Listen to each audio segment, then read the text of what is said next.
کیا ہو سکتا ہے اگر آپ ایک ایسی بائک پر سوار ہو جائیں جس کی سپیڈ لائٹ کی سپیڈ کے برابر ہو۔ لائٹ کی سپیڈ 300 ملین میٹر پر سیکنڈ کے برابر ہوتی ہے۔ جیسے ہی آپ اس بائک پر بیٹھیں گے اور روشنی کی سپیڈ پکڑیں گے تو آپ کو بہت سی تبدیلیاں نظر آئے گی۔ سب سے پہلے آپ ٹائم ٹریول کرنا شروع کر دیں گے۔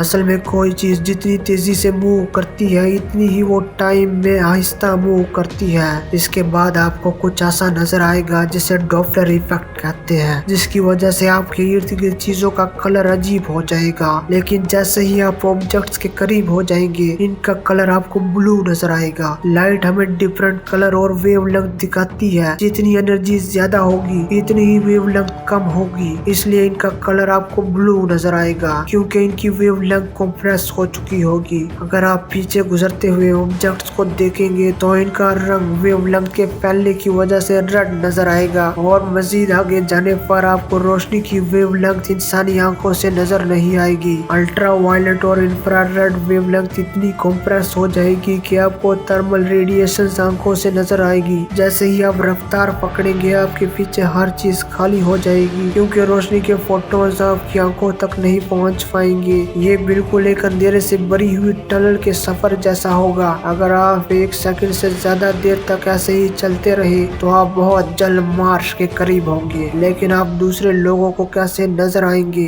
بائک سٹارٹ ہونے سے پہلے یہ بالکل نارمل بائک نظر آئے گی، لیکن جیسے ہی یہ سپیڈ پکڑے گی تو اگر بائک آپ کی طرف آ رہی ہو تو بائک آپ کی آنکھوں کو پہنچنے والی روشنی سے زیادہ آپ کے قریب ہوگی۔ یہ آپ کو ایک لمبی پھیلتی ہوئی بائک کی طرح نظر آئے گی۔ آپ کو اس بائک کا منہ اور بیک ایک وقت میں نظر آئے گا۔